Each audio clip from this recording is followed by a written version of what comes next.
Welcome to the mysterious Book Emporium. Unlike the previous novels in the Dragon Age series, Tevinter Nights is a collection of short stories. So why don't you take a seat and start with the first 3 stories in the collection. 3 Trees to Midnight by Patrick Weeks, Down Among the Dead Men by Sylvia Feketekuty, and The Horror of Hormak by John Epler. 3 Trees to Midnight. Mirian of Ventus had been captured after the city had fallen to Qunari forces. The Qunari had killed all those who fought back, poisoned the minds of any mages they found, brought the women, children, and elderly to their homes for safety, and captured any remaining men for labor camps. Mirian was one such man. After stepping out of the boat, he found himself looking at the black foliage and twisted trunks of the Arlothan forest. He is chained to lines of other men who are brought out onto the beach, Qunari guards calling out that they are now boss, things that need to be taught the Qun. The leader of this work camp goes by the title of bas-taar, the keeper of the boss. Talking to his new workers, he states that they will live as long as they work. Those who run will be hunted by the Huntmaster, another Qunari whose face is painted in black and white stripes. They will also be given the same fate as the mages of Ventus. Bas-taard tells the men that they will be given axes, and their job is to cut down the Arlothan forests. The prisoners are lined up, given axes, and taken out of their chains, only to be paired up and chained by the ankle to another man. After getting his axe, Mirian notices that he is chained to an older elven man. Any elf of Ventus would have been his slave and know no loyalty to Tevinter, no understanding of what the nation had protected them from. Mirian calls him a knife here under his breath, but is heard by his new partner. The elf fires back that, by his hands, he's nothing but a lazy shem. The two argue for a bit, the Qunari guard at a loss for what to do, as it's clear he doesn't speak the common tongue well. Bas-taard then approaches, demanding that the two work together now. "As you say, Bas-taard," the elf said with an obedient smile, and the big Qunari looked at him, then nodded and strode off, ready to give orders to another line. Mirian let out a shaky breath as the guard undid the prisoner's chains and slapped a woodcutting axe into his hand. He glanced at the elf. "You could have gotten us killed." The two then walk towards the tree line, still arguing about what just happened and each other. The elf then introduces himself as Strife. Mirian questions why Strife would risk calling the Qunari leader bas-taard, to which he replies that he wanted to know how much common the man knew. Enough to talk to them, but not enough to get nuance. The two pick a tree and begin to chop. Mirian's first strike is weak, not even hurting the trunk. Strife makes fun of him, saying that despite the clothes he wears, he is no laborer. Was he a merchant? A noble? A mage? Mirian then punches him and the two start to hit each other. It's obvious that Mirian is a weak fighter and is taking a beating from Strife. A nearby Qunari guard watches them, laughing at the scene. Mirian calls out that there is no way Strife could be a simple slave, to which he then knocks out Mirian. The Qunari had beaten Strife, but not as much as they could have. The two were put in an open-air tent for the night with the other prisoners. As they ate, Strife notices an elegant holla coming out from the tree line. It notices Strife and beats his hoof 3 times on the ground. Strife shook his head, tapping his leg twice, and the holla then disappears into the trees. Mirian had seen the whole thing and questions what that was about, Strife simply saying that he was shooing the animal away before it was eaten. He isn't convinced, recognizing the animal as a holla and questioning if Strife was a Dalish bandit. Strife tells Mirian not to worry about him, because tomorrow they will be chained to other people, and then they fall asleep. The next morning, Strife asks to be taken to bas-taar. The guards are hesitant, but end up bringing him to the Qunari leader. Strife tells the camp leaders that he should be doing different work because he knows alchemy, and his co-worker, Thantiel, was also taken to this camp. So they should be chained together and put to work using their talents. Bas-taard does not know any of the names of the prisoners, so Strife describes that he has tattoos like branches on his face. The Qunari smiles, telling the guard to bring him to the other man, and he will work as he does. Strife thanks him, while also calling him bas-taard again. Mirian questions what's going on, saying that Qunari rarely change their minds like this, but Strife tells him not to worry. He won't have to worry about him ever again. When they are brought to a tent, the scent of lye is strong. The people in here are doing laundry, and their clothes were robes instead of the clothes that the other men were given when coming to the camps. Strife notices one man not wearing robes and recognizes his friend. However, he gives no answer to his name, and when Strife turns him around, his face is emotionless, eyes unseeing. Mirian then notices that the people here were once mages. The Qunari guard then hits Strife, bringing him to his knees. Grabbing the elf, he begins forcing him to drink from a bottle filled with brown liquid. Strife screams for his friend, but he does nothing. Then, a thunderclap shakes the room, and the Qunari falls over a hole in his chest. Strife coughs up the liquid in his mouth, finding Mirian shaking, lightning curling around his fingers. He tells Strife how hard he worked to hide that he was a mage, that this is all his fault, and he begins to choke the elf. Between gasping breaths, Strife asks if he could break the shackles, and if not, he better be prepared to drag his corpse when running from the Canary. Miriam stopped, questioning how they could escape. Strife explains that he had planned to run into the Arlothan Forest with Thantil. While it's a dangerous forest, they have a better chance there than with the Canary. He goes over to his friend again, trying to wake him up, but nothing happens. Miriam tells him that he was given a strong dose of Quebec, and that his mind won't be coming back. He remembers reading about it before meeting an old friend, Jessica. He tries not to stare at a woman in the tent that looks like it could be her. Strife starts to rummage through his friend's pockets, finally taking out a piece of paper. He explains to Miriam that they were tasked with getting information about the Canary invasion, and this was a part of their plan. He then snaps Thant's neck, giving the man a better end than being trapped in his mind. Still chained by the ankle, they begin to make their way calmly to the forest edge to meet Strife's clan. Miriam wonders why the old man doesn't have any tattoos, but Strife dodges the question. Miriam thinks back to Jessica, how she didn't deserve her fate, that no one in that tent did. And then, he shoots a giant fireball towards the tent, killing all those who were poisoned by the Canary. Strife begins yelling at Miriam, saying that he just gave away their only lead as cries of alarm fill the camp. They begin to run, but have difficulty doing so because of the chain. After a few moments, they get to a sort of rhythm, Strife killing one guard they come across and finally entering the thick of the forest. Their chain soon becomes lodged in a root and Strife struggles to free it. Just then, the Hala comes back, stares at the two, and transforms into a striking elven woman. She hands a bow to Strife, asking where Thantil is, waving a hand to make the root lose its grip on the chain. The woman, named Arellen, says that she can hide their trail, but can't break the chain. Strife hands her the paper, telling her that the plans are more important than they are. The Canary are moving into Ravane, and the clans need to know before they land. Arellen takes the paper, telling them that she'll be back by midnight to take them to safety. She gives one last glare at Miriam, telling him to take care of Strife before she turns into a falcon and leaves. The Untam had sent Huntmaster to bas-taard just a few days ago after the fall of Ventus. Usually the Canary were well organized, their people never wanting for anything. But this time was different. This time the Untam had attacked to the south without the blessing of the other two branches of Canary society, and its disorganization showed. Bas-taard finds the Huntmaster aiming his giant bow at a black gull picking a dead crab. While he has drawn it, he does not fire his weapon. Bas-taard questions if he will kill it. The Huntmaster replies that he will not, as it's not a threat to the Qun. He carefully undraws his bow, saying that he only wished to know if he could kill something at this distance. The Huntmaster smiled faintly. "Now I know." "You know nothing," the bas-taard snapped. "You did not kill the gull." "To not know something is foolishness," the Huntmaster said. "To know by doing is experience. To know without needing to do is wisdom." It was one of the sayings of the Qun, one of the talkie lessons bas-taard never cared for. Parts about obeying orders and non-followers of the Qun getting ground into dust had always been his favorites. Bas-taard changes the subject, saying that 2 prisoners had escaped and that he is needed. The Huntmaster is curious as to why a mage is still around, as the Untam had destroyed them all in Ventus, even the ones who did not fight. The camp leader explains that they had no Ben Hasrath to interrogate their true intentions, so they decided to overdose them all in Quebec for safety. The one that ran had hid his abilities. The Huntmaster tells them that he will take 12 of his best warriors on the hunt, and bas-taard says that he will also be going with them. He thinks on how non-warriors of the Canary, like the Huntmaster, are weak, while also wondering why the other man had a smile on his face. Around mid-afternoon, Strife and Miriam take a small break from running. Strife climbs a tree, helping Miriam along the way to see how far back the Canary are. He catches a glimpse of metal in the trees and notices that they are following their direct path. The Huntmaster seems to be a talented tracker after all. Strife tells Miriam what he has seen, and they climb down, and quotes Andrul's Way of the 3 Trees, a lesson passed down by Dalish hunters, but in this case, Strife is using the rules to become harder prey.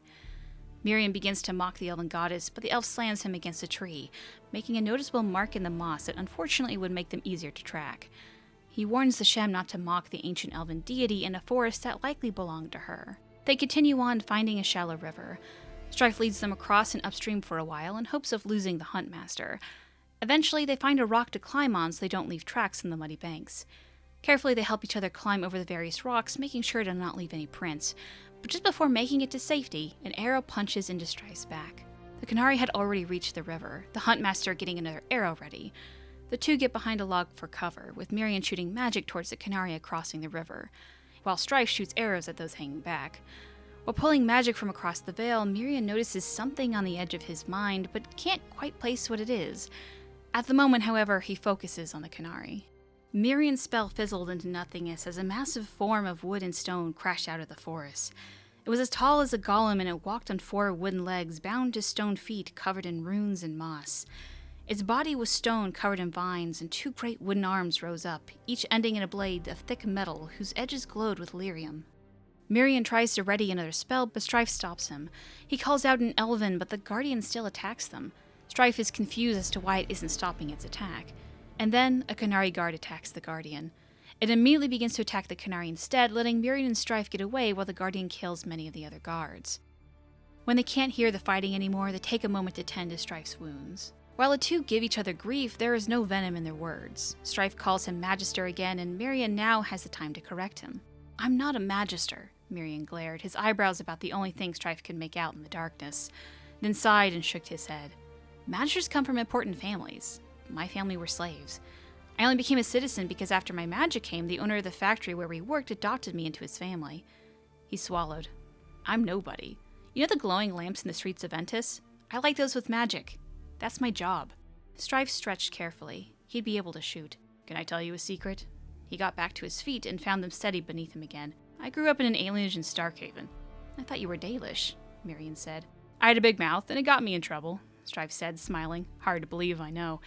I hit a guard who was beating elven children, and he came back with more guards, and I ended up living in the woods.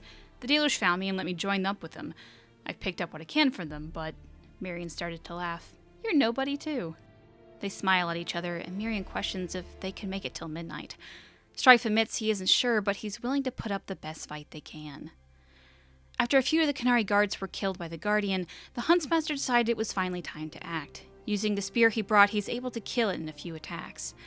The idiot guards keep attacking the corpse until the Huntmaster calls for them to stop.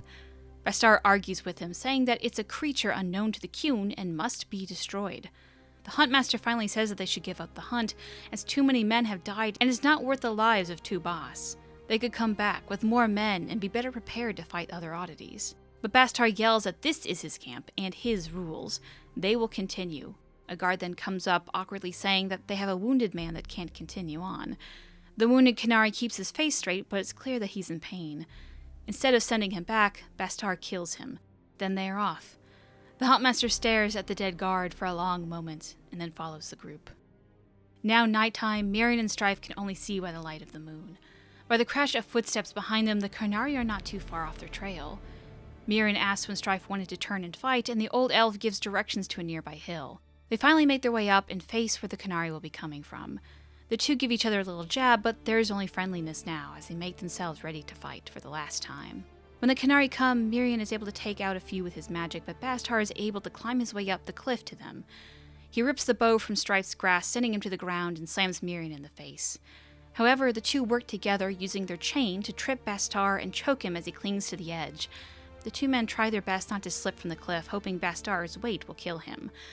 More Canary have reached them by then, when suddenly a snowy white owl appears, landing before Miriam and Strife, and transforms into a giant bear, attacking the soldiers before they could hurt the 2 men. Then, bas-taar cries out. "Antam, to me," bas-taar choked out. "I am not Antam," the Huntmaster smiled, and the Canary beside him looked at him in confusion. In one fluid motion, he swung the spear down from his back and hurled it across the clearing. Bas-taar shuddered as the spear struck, then was silent and still. Now weaponless, the Huntmaster raised his hands, and then, as though they stood at a fancy ball, he placed a hand across his waist and bowed politely, his stoic expression melting into a polite smile beneath the face paint. "I'm Sarbak of the Ben Hasrath." The Huntmaster, or rather Sarbrak, tells them that he was told that the Antam did not act in accordance with the Qun when they attacked Ventus, and that he was there to check up on those rumors. People had called the Canary monsters for what they did to Ventus, and Sarbak states that he believes those words now. Arellan transforms into herself, telling Sarbak to go and live, that these woods are not his place. He places his giant bow on the ground as a peace offering, calling for the other Canary guards, and then leaves. Now alone in the clearing, Strife jokes that Arellan could have come earlier, to which she said she's actually 2 hours early. Strife then uses bas-taar's giant axe to break the chain apart, finally freeing them from their bind.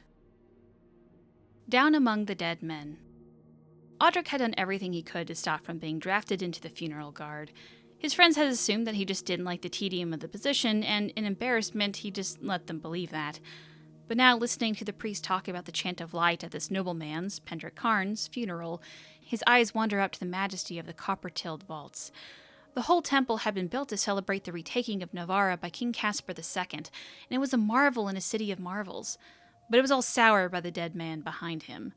Lost in his thoughts, he didn't notice the noise behind him, or the puzzled looks on the mourners' faces. But he would always remember the moment a withered hand grabbed him by the shoulder and a corpse of Lord Carn bit into his neck. An older mage offered tea to Audric, asking him to continue his tale. Another younger mage sipped her tea silently as Audric passed on the old man's offer. He was in a necromancer's study, somewhere he had never been before. A nicely dressed skeleton named Manfred quietly was mixing up a mixture in a mortar while they talked. The Mortalitassi served as Navarra's arcane protectors and priests. And within that group were the Morn Watch, mages who served as elite guardians of the Grand Necropolis. And this was Audric's first time meeting anyone from the Order, let alone two. Audric recounts that Della, the other guard on duty at the time, had to peel the corpse off him, Audric finally having to kick the corpse a few times before it let go and ran off into the Grand Necropolis. The older mage, Emrich, asked if he could remember anything else.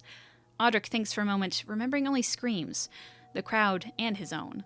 He asked if they know what happened to Lord Carn. Premature possession, the younger watcher said crisply. The older one, Emrich, nodded. It must be. But that should be nigh impossible this close to the Grand Necropolis. How come? Audric asked. Excellent question. Emrich swirled the tea in his mug, looking too cheerful, Audric thought, for a man framed by so many racks of skulls. The simple explanation is the wards inside the crypts deter most minor errant spirits. Pendrick Carn is either a man of great unfulfilled passions or very unlucky. Emrich explains that it would be easier to hunt Carn down if they had some sort of piece of him. Then Audric remembers something. He pulls out a piece of rib bone they had wrapped in a handkerchief. Myrna raises her eyebrow, and Audric explains that he somehow had it after fighting with Carn. She hands it to Emrich, who tells them that the spell will take a bit to cast, as their library is a bit of a mess after their students left. Leaving him to work, Myrna takes Audric to go ask some questions about the death of Lord Carn. Ivona Carn explains that her brother was stabbed to death by his rival, Duke Jonas van Markham. Audric is surprised as the guard was never told that he had been murdered. The older woman wrinkled in disdain, telling the two that Lord Carn had run into the Duke after a day of drinking, and the two old fools managed to kill each other, disgracing both houses, who took care of the matter privately. Myrna asks if there was any similar disturbances at the Duke's funeral, but Lady Carn simply reports that the Duke had entered the winged halls of the Grand Necropolis a day before her brother's funeral, with no incidences occurring. Myrna tells Audric that he will be safe with her as they walk into the Grand Necropolis.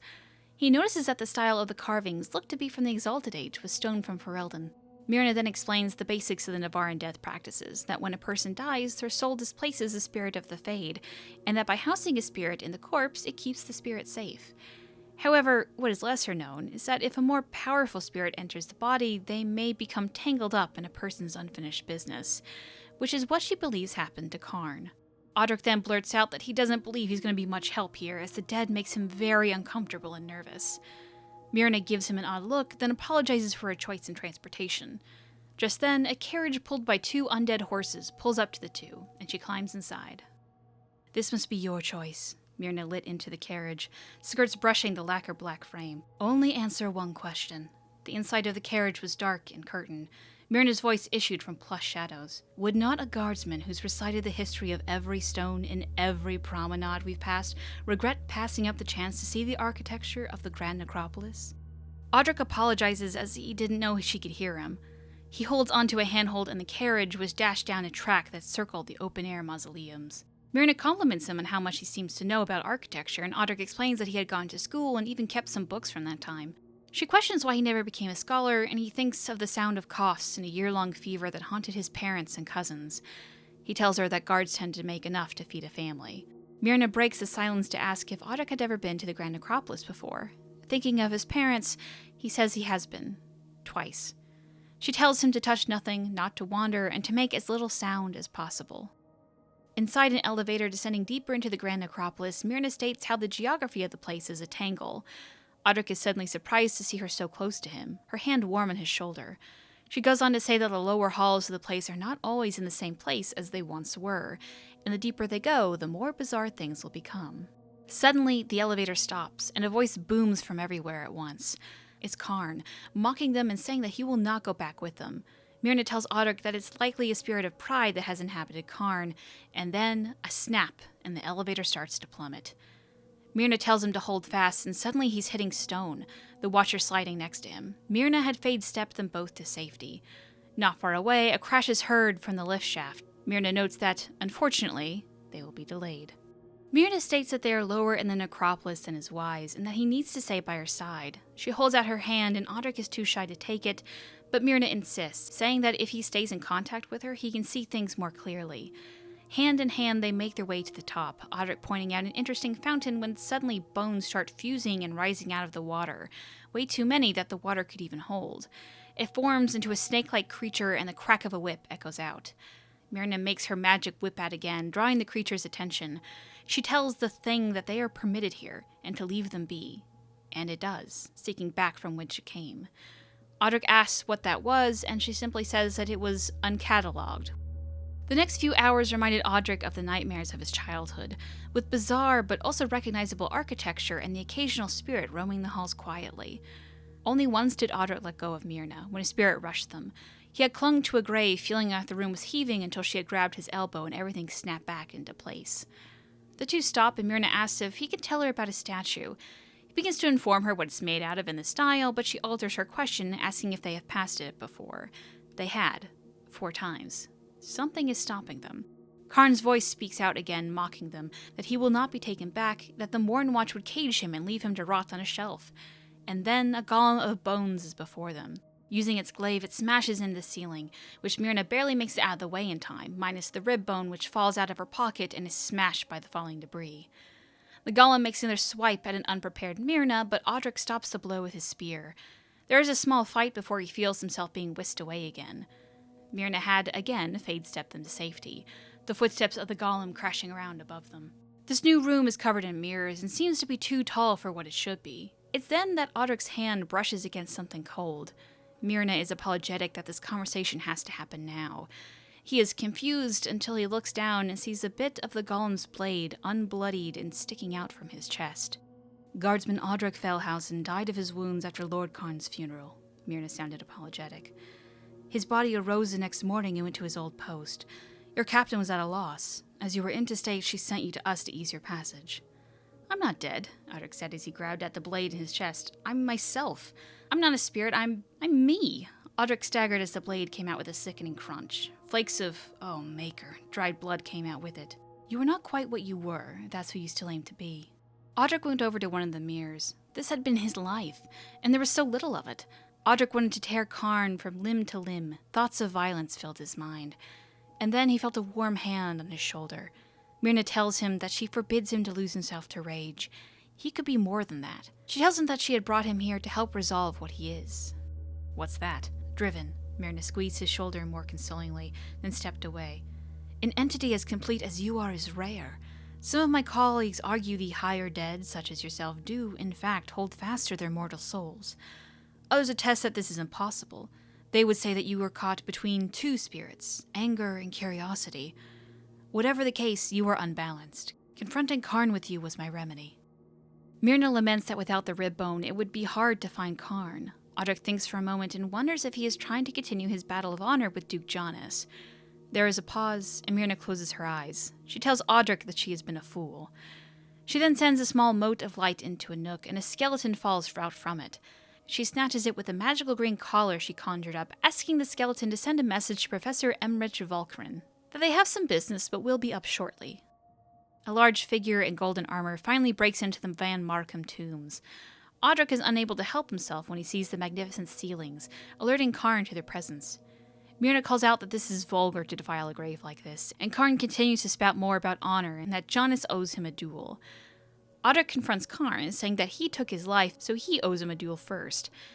Karn scoffs at the idea at first, as Audric is not of noble blood, but Myrna calls him a coward. The two men then begin to fight per the rules of a duel, alone with only the weapons at hand. Karn is a powerful fighter, his sword piercing Audric's lung, which would have been fatal had he not already been dead. Karn mocks what Audric is, saying that he's a small spirit clinging to the curiosity of marble halls. Otto corrects him, saying it's actually chalcedony, and runs his spear through Karn's neck, almost taking off his head. Outraged, Karn begins to cast a spell, but Myrna's lasso stops him. He has broken the rules of the duel, so she has stepped in. Odric begins to stab wildly, while Myrna calls out that she did not allow Karn to duel for his sake, but for Odric to know that pride is a cheat. And suddenly, he stops. The spirit that possessed Karn was gone, and all that was left was the corpse. Myrna motions for Odric to follow her, and he questions if he can even come back from the Grand Necropolis. She mentions that he heard her message to Emmerich. He is expecting both of them, and he will likely be put out if they both don't show up for tea. Odric is shocked to see a stack of familiar books on the table when they enter his office. They were from his own personal collection. Emmerich handed the top book to Odric. It was a gazetteer of Navarra City, stamped with a crowned skull surrounded by flowers. Odric flipped it open and read the blocky inscription. To our son with love. May you be blessed in your studies with the chantry. All this effort for me? I'm just a guardsman, sir. Was. Odric pushed doubt aside and held the gazetteer to his chest. He existed, knew what he loved, and that he had been loved, and that somehow seemed enough in the moment. The great leveler has no favorites, Emmerich smiled. Neither does the Mornwatch. You are faced with a choice, Myrna said, coming over. You have confronted your killer and recognized your driving passion. You may now rest, guardsman. Or you may work under the auspices of a watcher, Myrna said, under a modicum of magical control. To avoid Anami, the bond must be given freely. To you, madame, if it's satisfactory. The guardsman ducked his head, and because that felt inadequate, knelt on a knee and held out a hand. Myrna, smiling slightly, took it. Emmerich coughed, looking away. Please let the poor fellow up. What position were you thinking? I thought it was obvious. Odric felt a slow excitement as he heard Myrna say, We have a great need for someone to take charge of the library. The Horror of Hormak. Senior Warden Ramesh and his companion, Warden Lesha, had only been in Navarra Forest for a few hours. Lesha, a mage from Tevinter, remarks that something here feels wrong, broken somehow. While not a mage, Ramesh knew what she meant. The air was thick and suffocating, and something acrid burned his lungs. The two were currently on a sort of rescue mission. A group of wardens led by Senior Warden Jovis on a mining expedition was 8 days overdue. While it was protocol to bring more wardens than was lost, those were rules before Ostagar and Adamant, when the wardens had more members. Plus, it would be almost a month before reinforcements could even show. But there was something else. Another reason Ramesh wanted to go now. Jovis had meant everything to him once, but he had pulled away, not wanting grief to overtake him if something were to happen to the other warden. That had been years ago, and regret still filled his mind on the decision. Suddenly, Lesha's horse bucks her off and races back from the direction they came. Ramesh checks to make sure his companion's okay, then races off to find her horse. He follows the noises of the horse until he notices they stop. He stills as well, listening for where to go, when suddenly a roar and sickening squish rang out into the forest, along with a crash of trees. Then nothing. Ramesh lets a minute pass and heads off in the direction of the noise. Trees had been snapped, not sideways across the trunk as if by an axe, but vertically, struck from below by some tremendous force. In the middle of the clearing, a massive mound of dirt had been displaced. Recently, too, judging by the dampness of the soil, while smaller disturbances were visible around the edges of the clearing. Of Lesha's horse there was no sign, and no evidence that it had left the clearing at all. The pattern of destruction had left a clear edge, and beyond that edge, the woods seemed undisturbed. The only evidence of any creature's passage being the trampled underbrush on the makeshift path that Ramesh and his own animal had followed into the clearing. There was something else, too.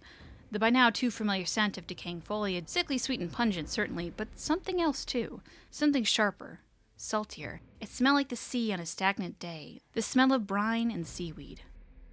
With nothing else to do, he headed back towards where he left Lesha. He found her on the side of the road with another person, another warden. Lesha tells him that she came stumbling out of the woods, but she's gone mad. Lesha isn't a strong healer, and whatever wound she had is internal, and it's not reacting to magic. But this new warden won't look at her or tell her what had happened. The warden, who he recognizes as Warden Recruit Friedel, is ghostly white and her breathing is labored. Her armor had been torn through and a gaping wound on her stomach. We're here looking for Jovis. You're part of his group? She nodded again, this time faster. Good. Tell us what happened then. We went too far down, too deep. Something's down there, something bad. We thought it was Darkspawn, but it's worse. Because it's different, you see. Not the same at all. Not twisted, but made, created. 3 died. They were lucky. I wasn't. Escaped, but not really. She met Ramesh's gaze, and Ramesh recoiled in horror. Her eyes were gone, clawed out. Beside him, he was dimly aware of the sound of Lesha retching into the bushes. Friedel began to weep, tears streaming forth from the empty sockets. Don't make me go back. Not there, not where they are. I will not, I cannot, we must leave. This place to her, to them.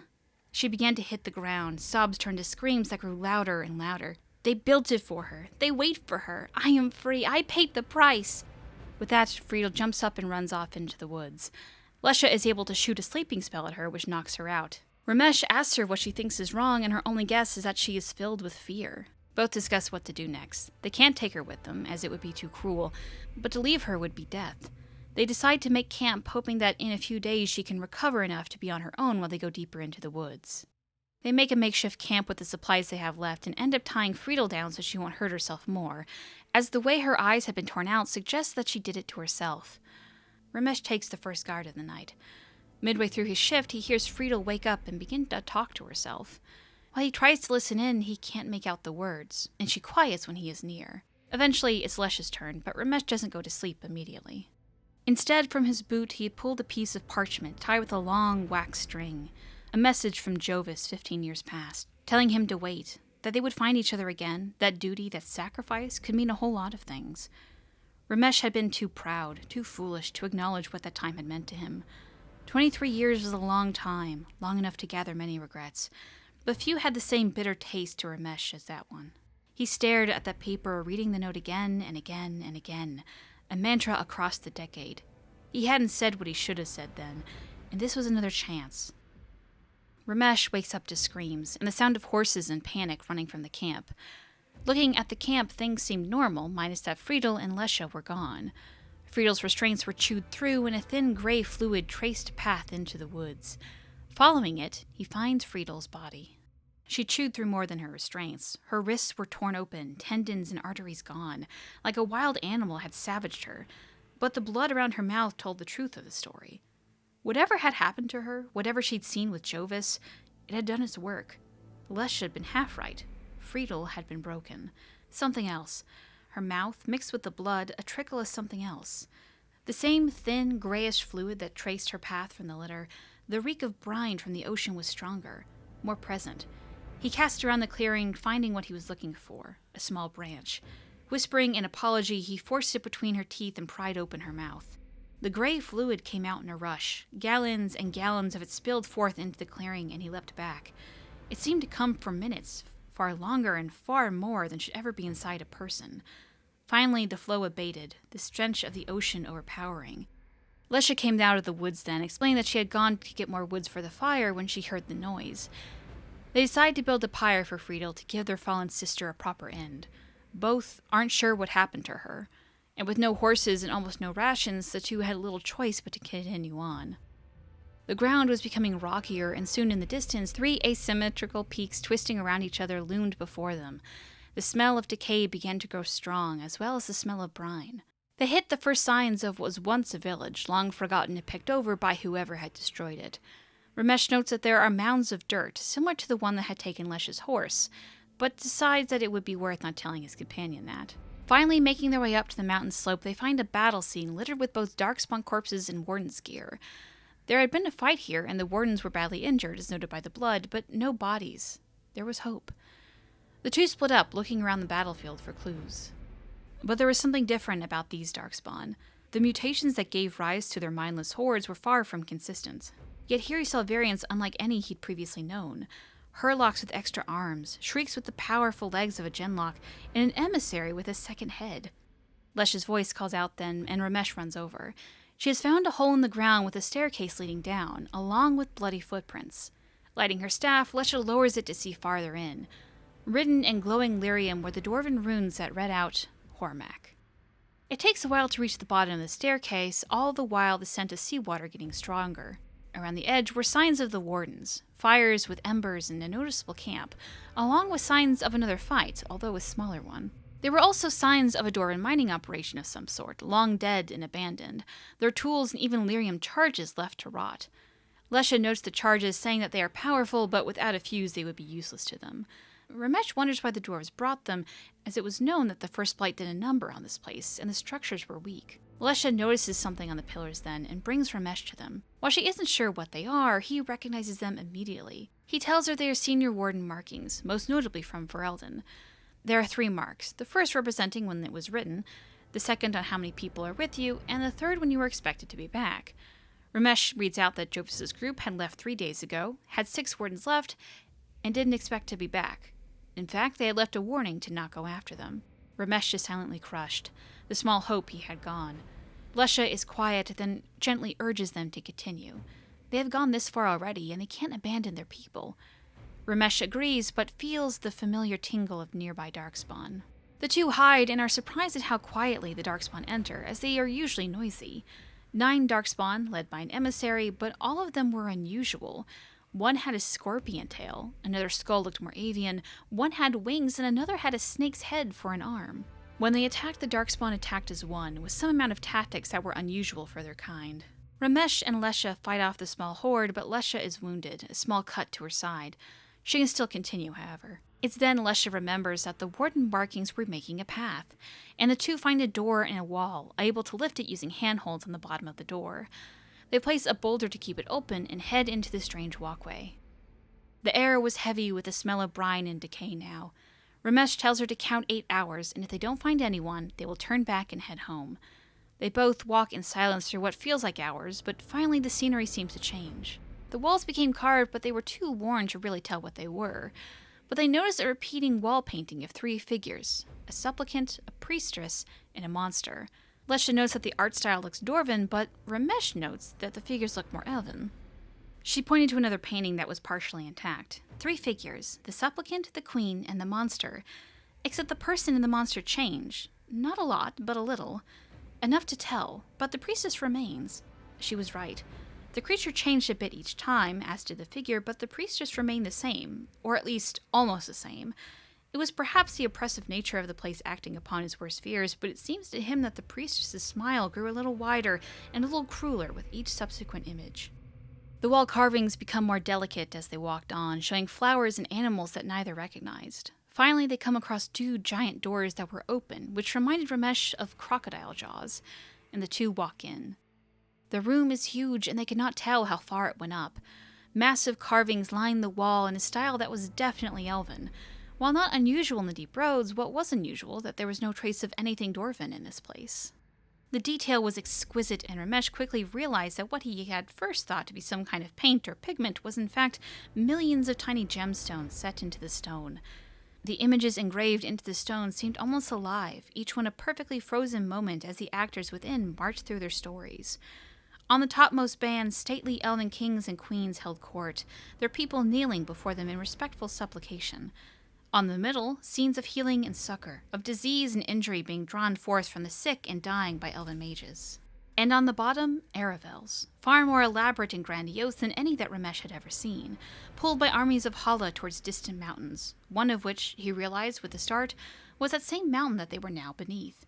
The 3 jagged peaks had twisted around each other, easily distinguishable in the detailed carvings. The lowest band of carvings, the Hala pulling the Aravel, was off. The Hala were different, wrong.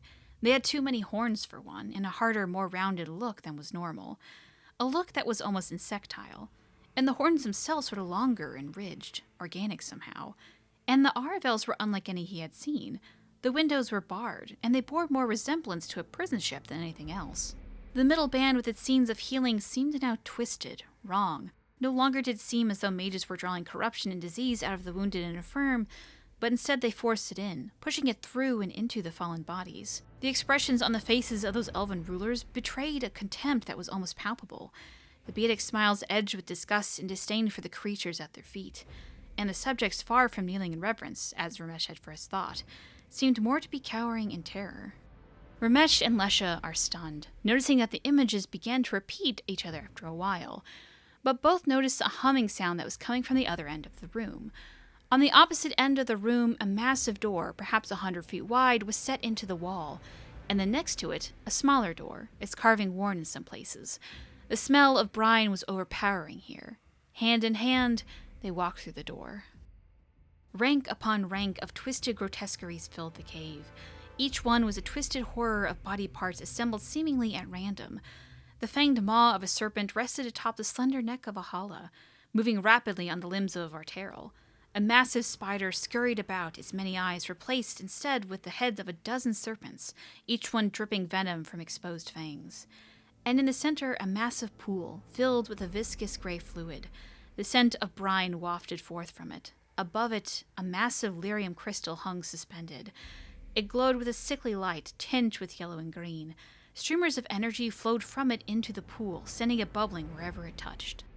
And it was time to leave, but before exiting the door, Lesha tripped, alerting the whole room. The boulders behind them began to move, and they realized it was actually a giant centipede. It reared up towards the two, but suddenly stopped. In jerky movements, the head of the creature came up to Ramesh. But it wasn't a head. Instead, it was a bloated and grotesque torso of a man, who seemed to be part of the creature.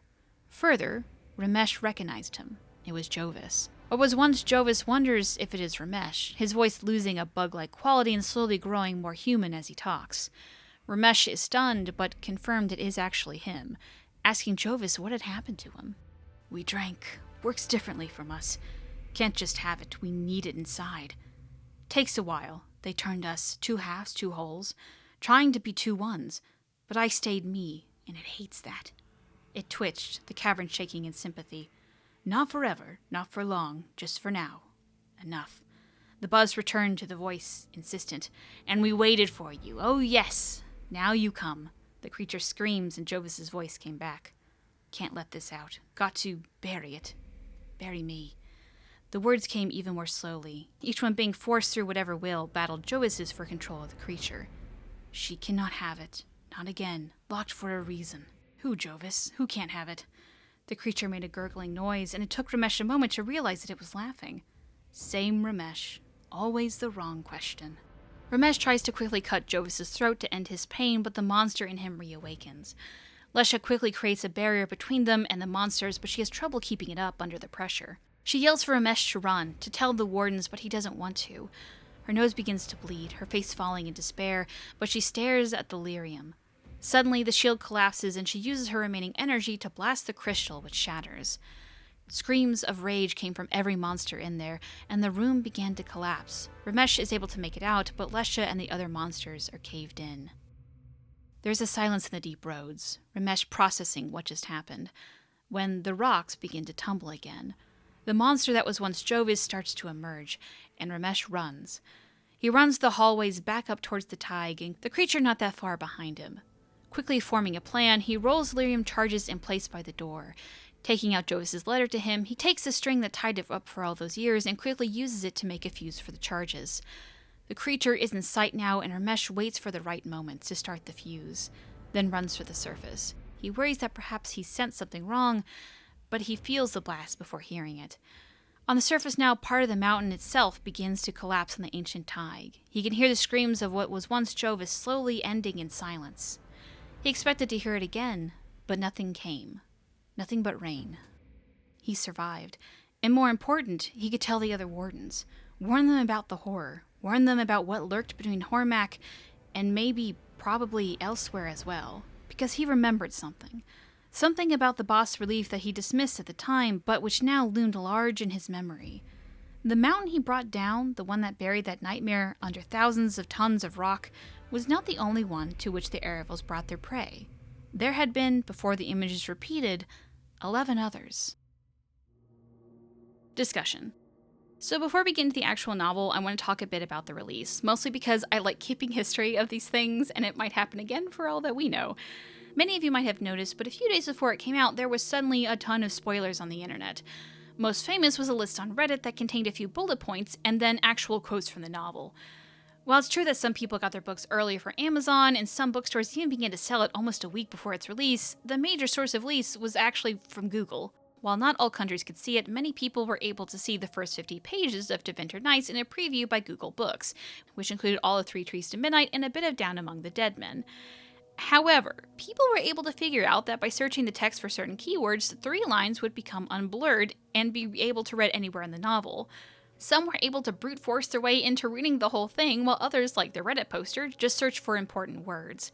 This is how you got the leak that Valga and Issia from Last Fight were going to be in Tevinter Nights, when in reality, they were only mentioned in an advertisement for other Dragon Age novels at the back of the book. Which, side note of that, they did weirdly misspell Issia's name in the novel preview, so whatever. Another thing I quickly want to add is that some editions of the novel come with a nice little colored map of Thetis. This is the best picture I can take of it right now, as it's not even in the digital copies. Who has and who doesn't have the map is actually a bit weird though. Most of the Dragon Age novels are published by both Tor and Titan, two different publishing companies. For the most part, Tor supplies North America, while Titan supplies Europe, with some exceptions for each. For example, Germany seems to be getting Tor editions. Most, but not all of the people who have the Tor edition have the map, while almost none of the Titan editions do. I want to save talking about the map for the end of the series, so we are all at least on the same page when trying to theorize what some of the imagery could be, so we're going to put a pin on this conversation. So the city of Ventus is going to be a confusing thing in the series, I feel like, because it's not technically a new city. See, previously in the series, the city went by the name Quarnius.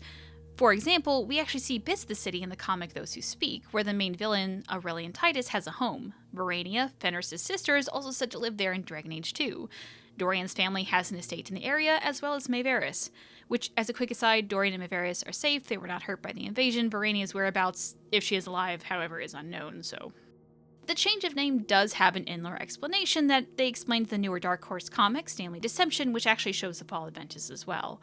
The real-world explanation is that the devs kept confusing the words Quarnius and Canary, so here we are.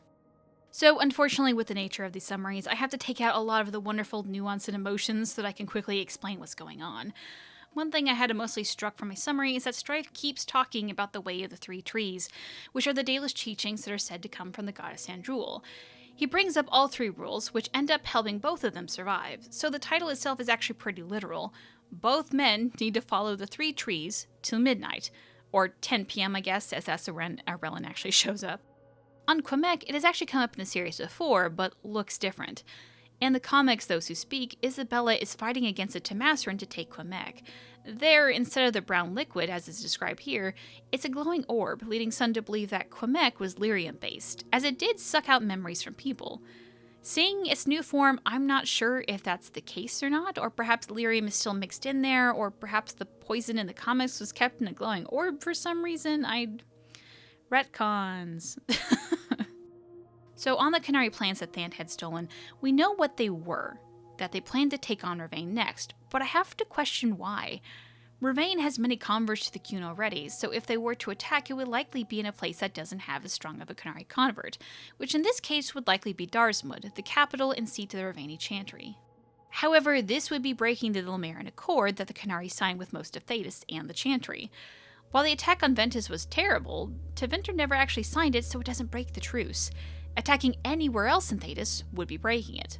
Although that being said, you could also say that the events of Trespasser as breaking the Accord, however, there may be some confusion. At least there is for me. As the ones attacking Thetis were apparently an offshoot of the Canary and not sanctioned by the main government. Another thing I want to question is why the Dalish, of all people, wanted these plans so badly. While there is some unease between hardcore elves and the Qun, as the elves who go into it give up their culture, I don't think anyone ever thought the Dalish were this well organized. Unless they suddenly found the reason to, or all three of the Dalish people in this story were just of one clan trying to help the others. I'm just a little bit confused here. Which I've seen some speculation that Aurelian, Strife, and Thantiel were all members of Fenrirel's group rather than being only for the Dalish. While there is totally a possibility that is the case, and would make some sense as to how they knew the plans would be in Ventus along with being so organized, I would like to make an argument for them not being with Solus. Really, the main part of all of this is that Strife seems to believe heavily in the worship of, at least, Andrul, to the point that he is willing to leave a clear mark for the Huntmaster to find when Miriam mocks her. Now, while he does say that they are in the Arlathan Forest and spirits there could be in her favor, he still makes references to what seems like his belief in her and that she is a goddess. You would think that if they were following Solus, they would have been caught up to the fact that the elven gods really weren't that great, or at the very least, are not gods. And it makes sense that some members of the Dalish would reject what Solus says no matter what. These people have believed for years that Fenrirel was the evil monster that locked their gods away on top of being a trickster. There's no way that he's going to be able to sway all the Dalish to join him. So there really wasn't a good place to put this, but there does seem to be something strange going on in the Arlathan forest. There were other noises too. Sibilant whispers that curled through the branches overhead, tiny crackling breaths of something huge just out of view. Arlathan was like that. Strife had once called it haunted. Arellan had said the spirits remembered what once had been. Up ahead, something moved on a tree branch, silhouetted against the sunlight so that he couldn't see it. Only the suggestion of a shape. Strife pulled an arrow from his quiver and raised his bow without slowing his stride. Whatever it was slid back into the shadows. We never actually get to know what any of that was, and the Guardian is described as being bigger and coming from the rocks that they were nearby at the time, so it wasn't that. I really have no solid guesses as to what any of this could be. Maybe there are more ancient elves hidden in there, I have no idea. So what do you guys think? So let's talk about the Forest Guardian for a bit, because I'm kind of torn on what it is. From Joy, I kind of thought the Varteril were specific to Dirthaman, which would explain why it would attack some elves and not others, if they don't have the correct Valaslin. Arlathan Forest not being solely to Dirthaman, so perhaps it is a collaboration? 4 legs, not 5. Its arms had blades that glowed with lyrium. And yeah, honestly, I can't say for certain what it is. Strife seems to recognize it and acts like it could be a Varteril, but it acts differently than it would normally, shocking even him. Weeks also had a Varteril in his novel Masked Empire and stated outright what it was. In this case, I almost want to say it isn't actually one, but is something similar. If nothing else, because of the lyrium blades, which is a new addition. This could be a more advanced version that is sensitive to the overuse of magic rather than being in the wrong place. Perhaps Joy is right, and this was some sort of collaboration with another elven god who had access to lyrium, which, in this case, the only confirmed elven god to have lyrium would be Mythal, with a strong case for Andril as well. Probably the biggest part of this whole story was the confirmation that the Qun is shaking apart and that the Antam, or at least a large part of it, is going rogue. From Book Emporium veteran Yasht, the Antam didn't have permission for the invasion of Tevinter. Did they learn nothing from Kirkwall? More importantly, did they go against the Arishok, or is this the second one in a row that can't behave himself? This is something that confuses me, honestly. While Sten in Dragon Age Origins, who is the new Arishok and will be referred to as Stenishok for my own amusement, was devoted to the Qun, remember that he seemed to be a bit lax in following the rules. He left his sword, and rather than dying, he just got stabbed and moved on. If you got it back for him, rather than reporting quickly back on what was the blight as per his orders, he decided to help end it. And in World of Thedas, it's noted that he is a curious person, which is unusual for a Sten in the Qun. So while I'm not confused why Stenishok would be the one to break from tradition, I'm more confused as to why he thinks now is a good time to do so. And also why the other people thought it would be a good idea for Stenishok to be voted the Arishok. Further, it's not just the Antam that broke away. Remember, in Trespasser, that part of the Ben Hasrath, which is another part of the Pillar of the Qun, attacked first. So why are there 2 different branches of the Qun wanting to attack the south, but they just can't agree on how? And why must it be so soon? As a side note, Zach mentions this. I found that the story is very similar to an old 1958 movie called The Defiant Ones, where 2 prisoners who hate each other for superficial reasons, skin color, are chained together. So I won't spoil the movie here because perhaps some of you would actually want to watch it, but later on in this novel, the other Weeks' story is going to be a reference to another movie, so good call on this one. And finally from Cypher, which I can never pronounce correctly, so this is going to be a fun mishmash of words. The racism between Mirian and Strife seem really forced to me. At the beginning, Mirian notes how Strife is an elf and probably is grateful to join the Qun, so he calls him Knifear out of frustration.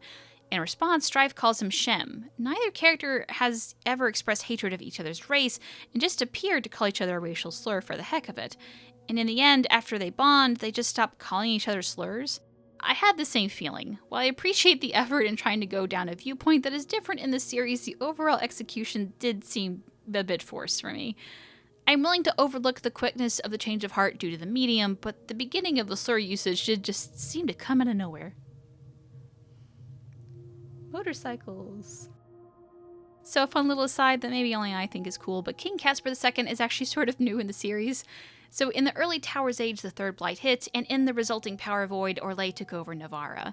From this little bit, we learn that Caspar II, who is likely named after Caspar, another famous Navarran king from the Glory Age, is the man who helped take back Navarra. At this point in time, Navarra was just a city-state and wouldn't be a nation for almost another 200 years. We can also learn from Audric's babbling that much of the lower parts of the Grand Necropolis date back a lot further than Navarra as a nation does. After the reveal of Manfred, I suddenly have a lot of questions about who or what he is. Is he someone like Audric, but his flesh long since decayed? Is Audric going to become a skeleton?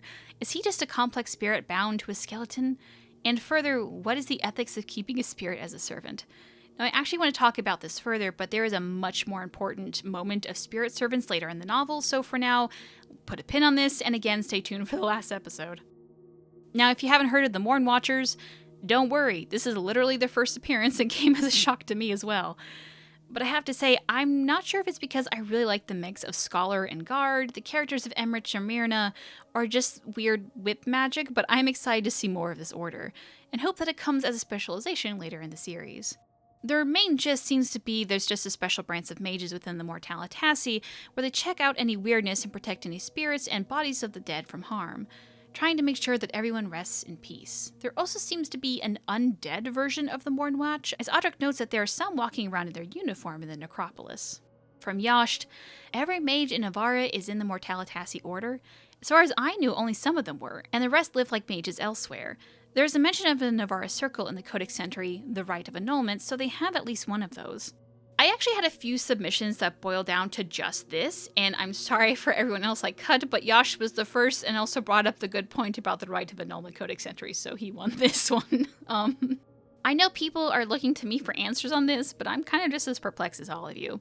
All previous knowledge of Navarra mages had them just being like any other circle mages with the exception of a special job assignment that some took on, which was the Mortalitasi, and was fairly popular in the nation. Further, the main campus of the Circle of Magi was located in Navarra and held most major meetings with the First Enchanters, and this is where the Grand Enchanter lived, which was previously Fiona. At the moment, I have two guesses as to what that line could mean. Number 1. This is said by Audric, and while he is a knowledgeable young man, it's mostly about architecture. He might not know much about the mages in Navarra, and the series does have a history of unreliable narrators. Number 2. So keep in mind the story takes place after or during 944 Dragon, 4 years after the Circle of Magi dissolved. While it might not have been true that all mages in Navarra were part of the Mortalitasi, it could be that the only job a mage could get after the end of the Circle was in the Mortalitasi, so all others either ran or hid from the Templars. Think about it. Either you could stay in your city in a, while creepy, highly respected job that pays well, or be on the run for the Templars and your future unknown. I wouldn't be surprised if the Mortalitasi numbers swelled after the Mage Rebellion. Now, I will say that after Trespasser is when Vivian starts the new College of Enchanters that hold mages, so if that's happening in Thetis, there is a chance it's very new and hasn't actually reached Navarra yet, or at the very least, Audric's knowledge. So perhaps this is just me, but a fun little thing I noticed was that Myrna's vocabulary is actually very large. While reading this at least once per page, I ended up having to Google words that she used, as I honestly didn't know them. But what was fun was that when her and Audric were holding hands, the narration would also include these larger vocabulary words as well. After they stop their link, Audric's narration becomes plain again. Now this could be anything, but I took it as a small little nod on how the connection with Myrna affects Audric's mind, even slightly. And to be honest, I'm not sure if that's a positive thing or not. I know at this point everyone is thinking it, but the actual geography of the Grand Necropolis sounds amazing. Ever-changing rooms, architecture inspired by places all over Thetis, literally anything is possible, everything is weird, and not even the most elite of the Mortalitasi know what's in there. This sounds like an amazing place of level design, and good luck to whoever has to make this one a reality. In the ever-persistent "is this relevant to Solus?", there were 2 points about the pride demon that possessed Karn that I thought might be relevant. Maybe. The first happens after Myrna and Audric are confronted by him in the elevator. Karn casts forth a shadow. Pride has the power to make itself known where it is unwanted, and I am sure it is the spirit of pride that has possession of Lord Karn's remains. The other happens at the end of the story. I allowed him, Myrna said sweetly, to see that pride is a cheat. While I'm unsure if this will actually apply to Solus, if the theory that he was once a spirit of pride is true, it might be something to consider. This is pointed out to me by Gutsa, but the Gardens of Yith that Audric points out is likely a reference to the Great Race of Yith from H.P. Lovecraft stories. Other people also submitted that this story reminded them of his works as well. From Swifer again, do we know for certain that Audric is possessed by a spirit or an abomination in the likes of Wynn? In the end, it points towards possession, but it did have some ambiguity to it. I have no idea. I also have a feeling that they will be keeping it vague, kind of like the spirit of the divine and the fate as well. Now, Lord Karn also believes that he is Lord Karn, so this isn't new, but what is, it seems, is that Odric still acts like Odric. Even at the start of the story, where we know he's alive, Odric's mind wanders off, starting to think of the architecture of the ceiling. Whatever this higher dead is that Myrna mentions, we don't really have any answers for it. I think this also brings to mind Cole and what he is, but in that case, Cole would eventually remember what he truly is, a spirit. While it didn't happen right away, there is a chance that Odric might remember being a spirit of the Fade taking over a body of a young man with a love for stonework. Or he can never remember and never really know what he is.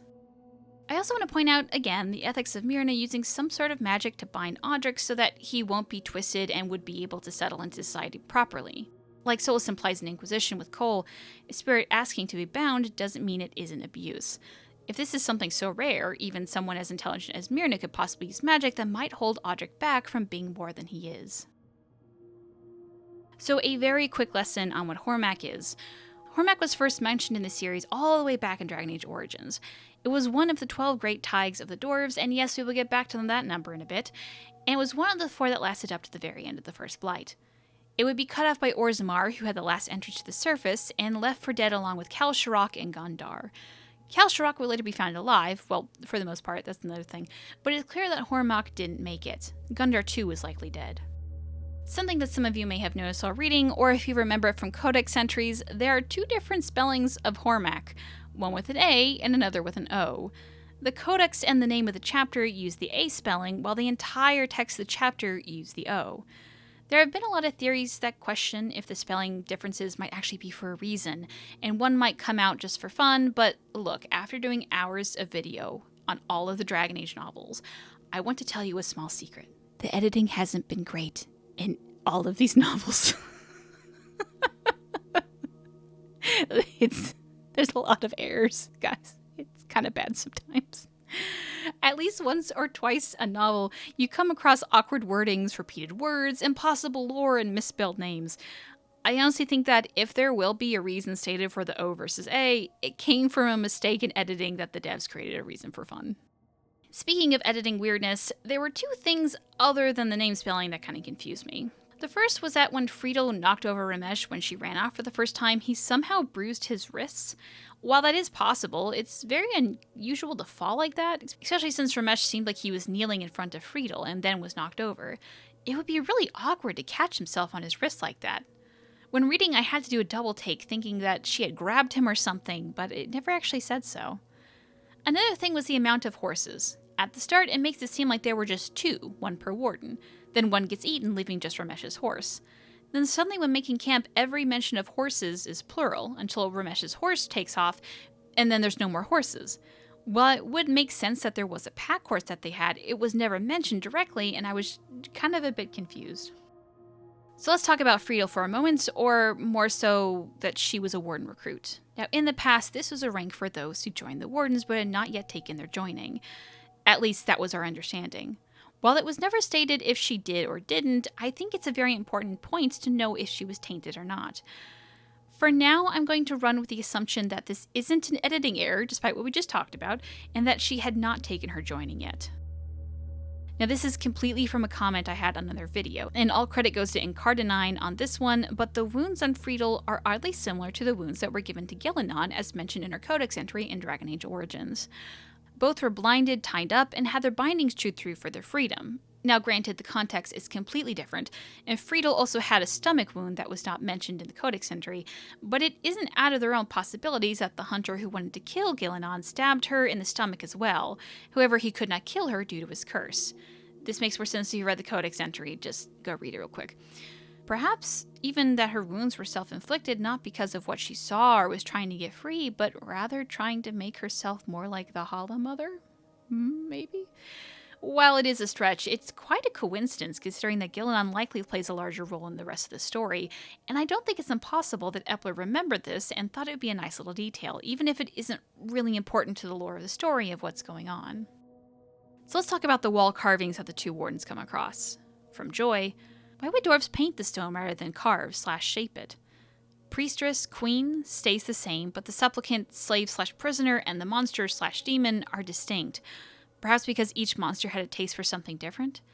Maybe all of the pools formed a larger system once, like a constellation or a rune or pieces of a larger machine? So here's the thing with a lot of the story. We have no answers, only more questions.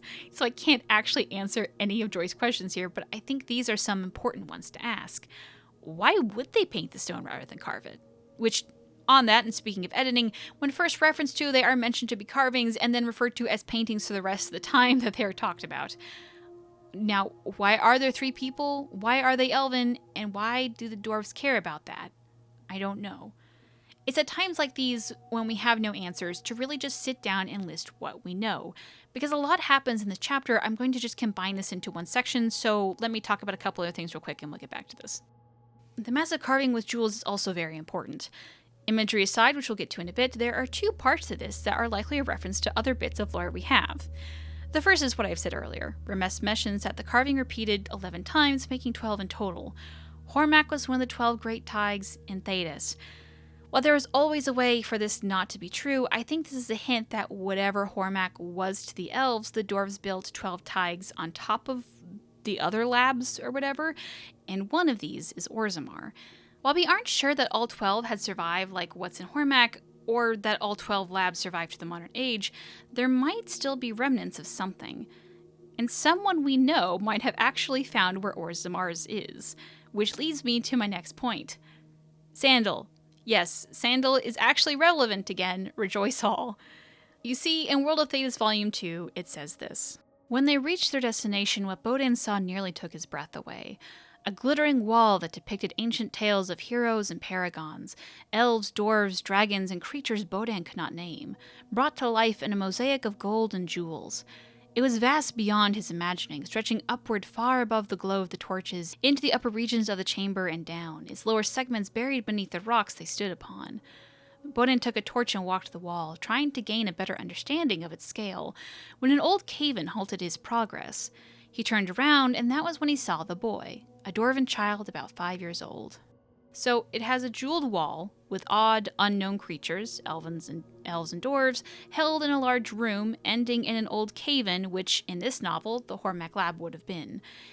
And near this cave-in was a small 5-year-old Sandal. Bodan and the men he was with ended up caving in the hallway to this wall because of Darkspawn coming, which, as another side note, it was located past the Aducan Taig. From this vague description, it sounds like whatever was there was destroyed by something or someone who, perhaps long ago, found the horrors of Orzammar, or I guess the horrors of a place past the Aducan Taig. So, with that out of the way, let's start listing all the points that I have questions about that I don't have answers to, because that's really the best way I can talk about it.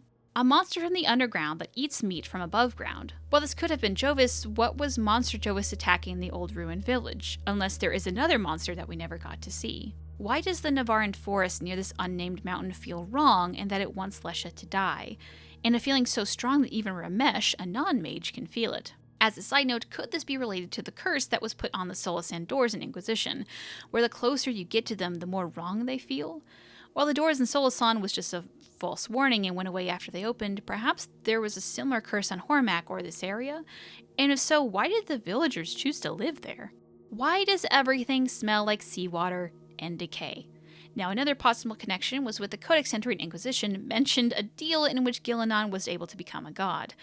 Kill the monsters she had created. And she did so, minus 3 types. One that she gave to Andrul, the other was the Hala, and another one, because pride stopped her hand, capital P on that, monsters of the deep sea. I have no idea why that would make this place smell of brine, but an interesting connection, again, to Solus, whose name's Mead Pride. On Friedel, she talks about a they that showed them a lesson. Who are they? Friedel mentions that whatever is in the deep is worse than Darkspawn because it was created, not twisted, like the Darkspawn. She says 3 died, and we later learned that there were 6 that most likely made it to the weird lab room. One was Jovis, one was Friedel, and there is another nameless warden whose fate is unknown. Where are they? Why did she claw out her own eyes? She had a stomach wound. Why was that there, and did she do that to herself? She says she must leave this place to her, to them. Again, who are they? Who is she? Why did they build this place for her, and why are they waiting for her? How is Friedel free, then previously said that she wasn't really, and then what price did she pay? Why did she chew through her bindings and even farther into her own skin? What did she actually die from? Blood loss? Something more? Why was she leaking green fluid?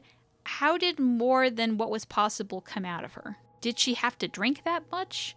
Did it multiply with inside of her? On Darkspawn. Why do some have extra limbs or limbs of other Darkspawn while others just have animal parts?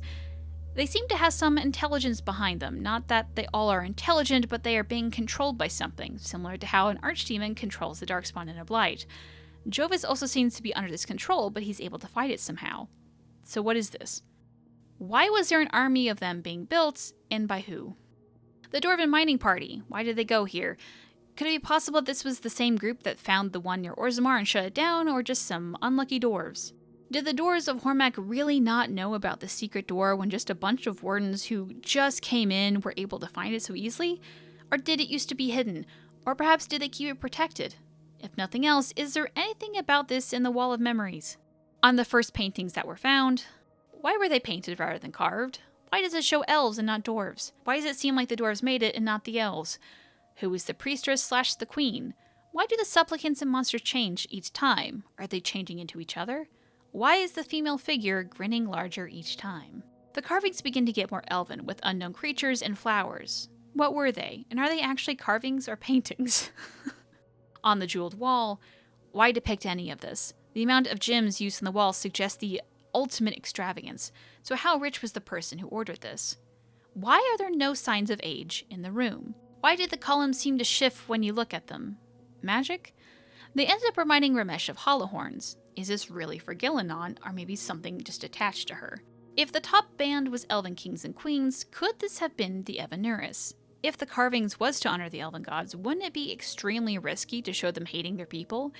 And if that's how it was wanted to be done by one of the Evanuris, did they really openly hate their subjects that much? In the middle band of healing, what were they doing? And if they were poisoning people, what were they poisoning them with, and why? In the bottom band, there are strange Hala pulling these strange prison Aravels to these 12 locations. Why are these locations important?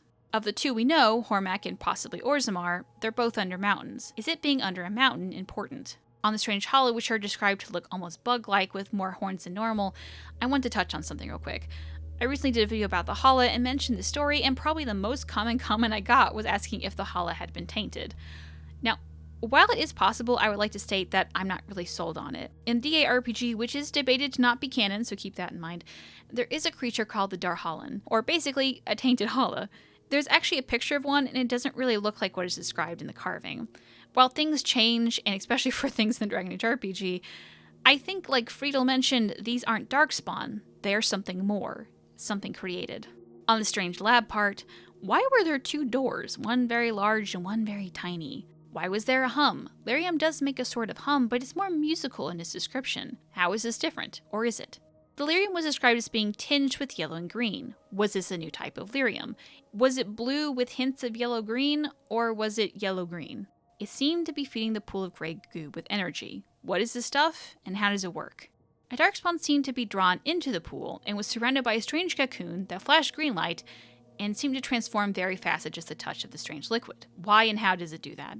With the crystal gone now, is it actually destroyed? Can it be revived? And if so, how easily? On Jovis, it seems that Jovis was fighting with something in his mind. What was that something? The entity controlling all of these darkspawn, or just controlling him?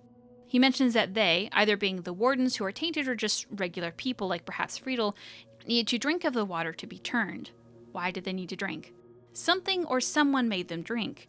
How were they captured and forced to do so, and who are they again? This place used to be locked. How is it locked? And how did it become unlocked? Again, who is she? Why can't she have it? And finally, why is asking who she is the wrong question? What is the right question? From @BiowareB, so are there more colors of lyrium than just red and blue? Is this just a weird result of the magic temporarily changing the color, or is there now sickly yellow and green lyrium? Again, I'm not really sure. The way it's written in the book, it could just be that it's blue with just flecks of yellow-green. I don't think there's like two new types or anything, but rather just like one semi-new type that, if we believe Friedel, is somehow made and not tainted like red lyrium. So like, I don't know if that counts as a new type, you know?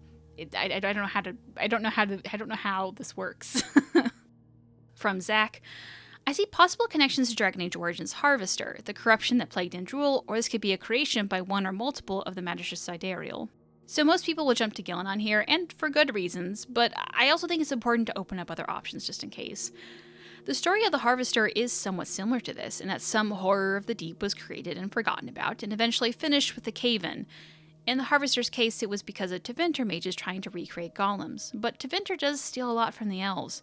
How much of the tech was from labs like this one? And surely if a Tevinter mage was able to find one, it would be one of the Sidereal, yeah? Perhaps the person to unlock some of these labs was them. Perhaps they were able to create something else here, which is perhaps where the Canary step in, and that's a whole other can of worms I'm not going to go into right now, but I'll let you imagine that at your own will, or you can watch Fusselcorn's video about it on his channel. From Lindsay, I think this definitely confirms the truth about Ghilannon being a monster maker. However, in keeping Dragon Age 4's story from being too branched out, perhaps what was found in Hormak and the other mountains is the truth behind the rumors the next blight hinted in Dragon Age 3. An elven goddess controlling Darkspawn is just as terrifying as a blighted old Tevinter god, though I still think they're connected some way. Maybe she's one and the same. I don't really have anything to add, but a false blight run by an ancient goddess sounds terrifying and amazing at the same time. From Greyheart. But the horns of the Hala in a way look like DNA strands. It's another way to connect Ghilannon with this monster stuff. She might have been the equivalent of an ancient elven mad scientist with government backing. Again, little to add, but hollow horns looking like DNA strands is an interesting element to this. No one in Thedas would know what DNA even is, so if one were to depict them, they might say it looks like hollow horns. From Cypher, could this lake of mutating goo be Ghilanon's version of the Well of Sorrows? Is this how Ghilannon originally created Hala? Are they just mutations that she created? Is this sudden mutation into a stronger being the power of Ghilanon's well instead of getting knowledge like Mythal? Ghilanon's morphs you into a being that is stronger physically under the condition that you obey her orders like with Mythal? However, the Darkspawn are not aggressive towards any of their mutated beings. Is this because after dipping into the lake, they are now bound to Ghilanon's will after being mutated and not being forced to obey the Blight? Or could have the Architect discovered Ghilanon's Well of Sorrows and corrupted it for his own purposes? I think this is a really interesting idea for all the Evanuris to have some sort of well that devotes their people to them. Mythal had a fairly simple one with knowledge, while Ghilannon had this monster of a thing. Were the creatures depicted in the initial carvings her most devout followers? And why would you turn them into powerful monsters? Because if they break free from your control, isn't that extremely dangerous? Is that really the best of ideas you want to do? On the Architect discovering the Ghilanon's Well of Sorrows, I have no idea. This goes back to the Sidereal comment. Maybe. I feel like we would have seen the Architect, though, if he was going to come back. Anyway, with all that done, something I'm going to do for this novel is to create a sort of list. While I think it's probably best to read the novel in order, I know a lot of people want to skip around. While you, watching the video, have either already read the novel or are just here for spoilers, perhaps you can at least pass this on to others. Now, originally I wanted to rank these stories from best to worst, but I honestly kind of like them all well enough that to make that sort of list would be kind of pointless. So instead, I'd like to rank them from most new lore to least new lore, because while a lot of these stories are good, if you only have a short amount of time to read and perhaps are actually rushing this video series to catch up on what you would like to know for the next Dragon Age game, that type of list might actually be useful. I will add that this is obviously subjective, and there is a possibility that a story I put lower down in the list ends up being more important because it could be about a character that ends up appearing in Dragon Age 4. But for now, this is my best guess. So there are 15 stories in total. For now, I'm putting these 3 in the top 3 slots, and we'll be moving them around as we finish more stories. 3 Trees to Midnight will be the last in this grouping, as the 2 main things that it really adds in the state of Thedas is that the Dalish seem to be organized and the Canary has split apart, and both of those are sort of hinted at in Trespasser in a way. So while a fun story, it doesn't really tell us new information, it just elaborates on what we kind of had. Horror of Hormak and Down Among the Dead Men almost tie for me, as both the Mournwatch and the Grand Necropolis information is brand new, as well as the strange things going on in the Deep Roads. I really love Down Among the Dead Men, and it's honestly probably my favorite in the whole novel, but in this case, I'm going to give the top spot to Hormak. While I'm hopeful that the Mournwatch and the Grand Necropolis, and honestly Audric, comes back into play in Dragon Age 4, I imagine that when they do, a lot of this information will just be restated in game when it does. If anything, this story was just a nice little peek into what's to come. On the other hand, it's likely that the events of Horror of Hormak could be referenced in the new game, even just a small bit, and knowing the story and the findings behind it might be helpful in making choices down the road. So for now, I'm going to consider this the most important new lore of this trio. And with that, thank you to everyone who submitted entries, and I look forward to what everyone comes up with next. If you have comments, artwork, or really anything else, please send it in. Our next session consists of the stories Callback, Luck in the Garden, and Hunger of Tevinter Nights. So please send me your things by April 5th, 2020. Either send me an email at gilderthon@gmail.com or PM at gilderthon on Twitter. Darash Sharal.